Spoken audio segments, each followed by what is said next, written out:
उमर और मोदी के बीच बड़ी डील, राहुल गांधी के उड़ गए होश, उमर के मोदी प्रेम पर भड़की मुफ्ती, घाटी में जमकर मचा बवाल। नमस्कार, आप सभी का बहुत बहुत स्वागत है। आप देख रहे हैं स्पेशल स्टोरी। मैं हूं परवीन शेख। इंडी गठबंधन की दीवार ढह चुकी है, जिसके बाद कांग्रेस पूरी तरह से अलग थलग पड़ चुकी है। हर मोड़ पर कांग्रेस अकेली नजर आ रही है। जम्मू कश्मीर चुनाव में कांग्रेस और नेशनल कॉन्फ्रेंस ने साथ मिलकर यह चुनाव लड़ा, मगर अब नेशनल कॉन्फ्रेंस ने कांग्रेस से दूरी बना ली है, जो साफ साफ नजर आ रही है। मुख्यमंत्री उमर अब्दुल्ला के सुर बदल चुके हैं। एक तरफ वो कांग्रेस को फटकार लगा रहे हैं, तो दूसरी तरफ पीएम मोदी पर खूब प्यार बरसा रहे हैं। हैरानी तो तब हुई जब नेशनल कॉन्फ्रेंस को पीएम मोदी की कश्मीर रैली में शामिल होने के लिए लोगों को मोटिवेट करते देखा गया। लेटेस्ट घटनाक्रम से ऐसा लग रहा है कि जम्मू कश्मीर की सियासत में कुछ तो खिचड़ी पक रही है, यानी कुछ बड़ा होने वाला है। जी हां, जम्मू कश्मीर में लोग ज्यादातर रैलियों में नहीं आते हैं।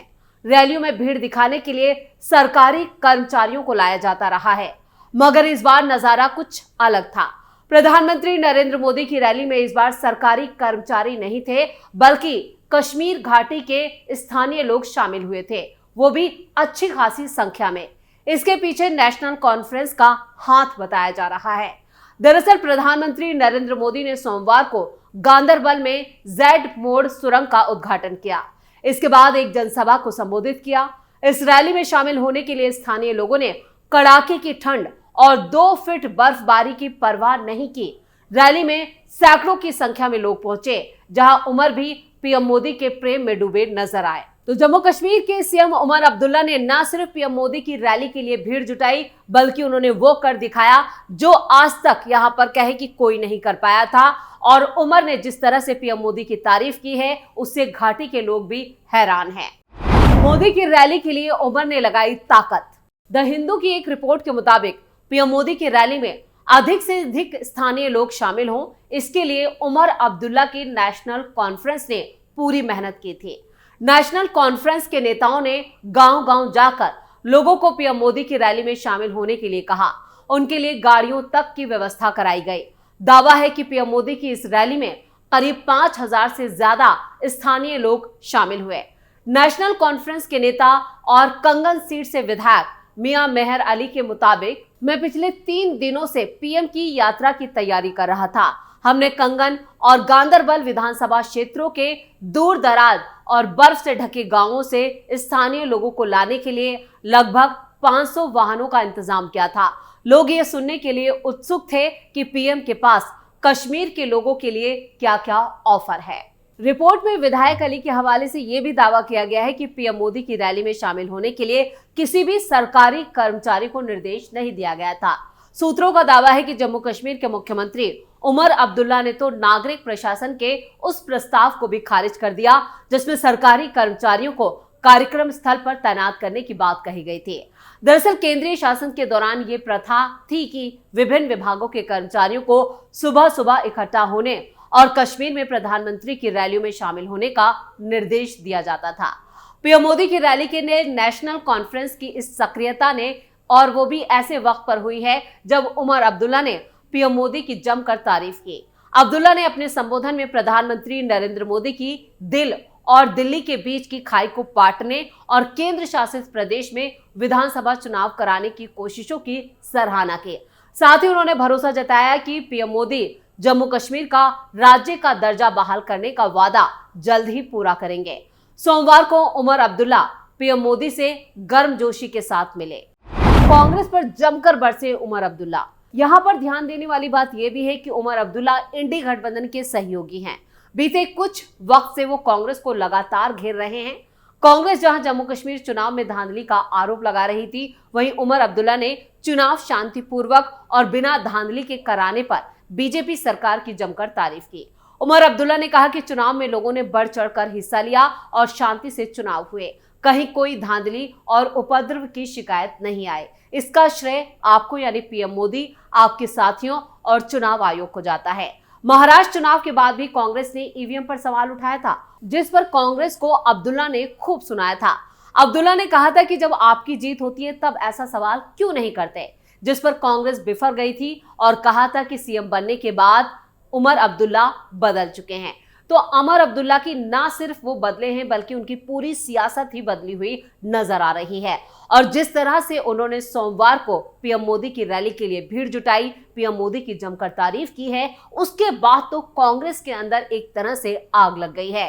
कांग्रेस को समझ नहीं आ रहा है कि उमर अब्दुल्ला ऐसा क्यों कर रहे हैं और इसके पीछे क्या कोई बड़ी डील हुई है। खबरें तो यहां तक आ रही हैं कि बीजेपी और उमर अब्दुल्ला के बीच कोई डील हुई है और ये कांग्रेस दावा कर रही है, जबकि उमर अब्दुल्ला ने साफ कहा है कि वो केंद्र के साथ कोई भी टकराव की राजनीति नहीं रखना चाहते हैं, क्योंकि उन्हें घाटी का विकास कराना है, जम्मू कश्मीर को यहां पर डेवलप की राह पर और आगे बढ़ाना है, लोगों के लिए रोजगार के रास्ते खोलने हैं। इसलिए वो पीएम मोदी की जमकर तारीफ भी कर रहे हैं और पीएम मोदी से लगातार अपनी मांगे भी मनवाने के लिए वो दिल्ली में मुलाकातें भी कर रहे हैं।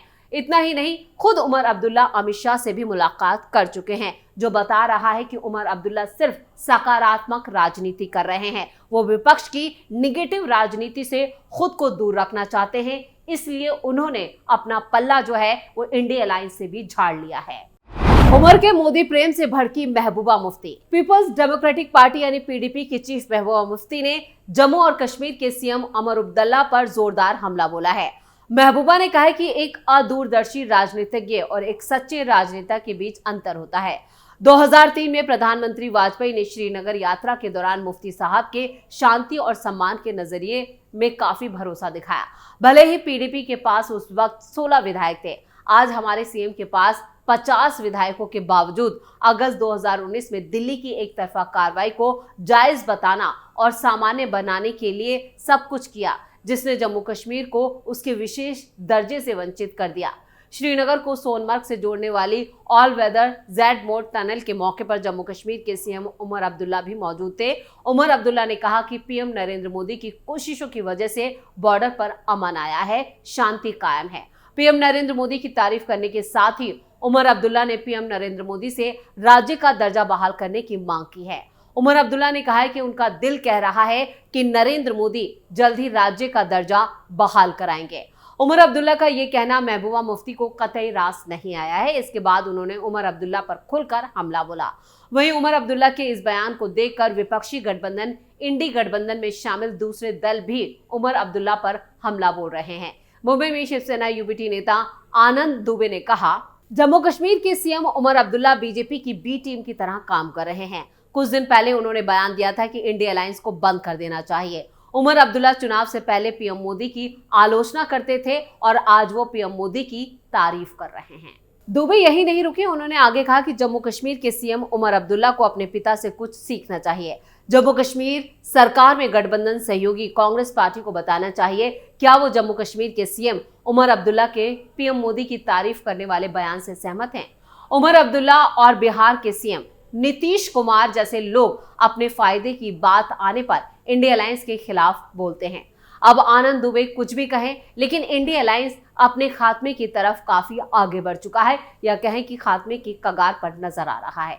इसी कड़ी में उमर के बयान से पहले ठीक इसी तरह का बयान उमर अब्दुल्ला भी दे चुके हैं और ये कोई पहला बयान नहीं है, वो पहले भी दिया है। उनका कहना है कि विपक्षी गठबंधन इंडी की जरूरत फिलहाल खत्म हो चुकी है, अगर किसी चीज की जरूरत ही नहीं है तो उसे खत्म करना चाहिए। और इधर शिवसेना यूबीटी भी कांग्रेस पर जोरदार निशाना साधती रही है।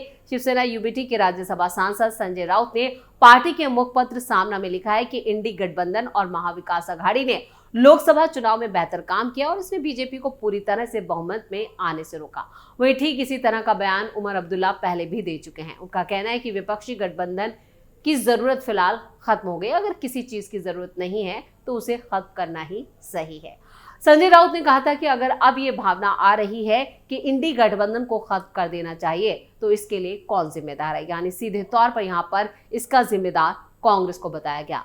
लोकसभा चुनाव के बाद इंडी गठबंधन की कोई बैठक नहीं हुई, यानी कांग्रेस को अब ट्रिपल झटका लगा है। उसे बिहार चुनाव में आरजेडी की तरफ से मिलने वाली सीटों का भी नुकसान हुआ है, साथ ही जम्मू कश्मीर और महाराष्ट्र में भी कांग्रेस हाशिए पर है।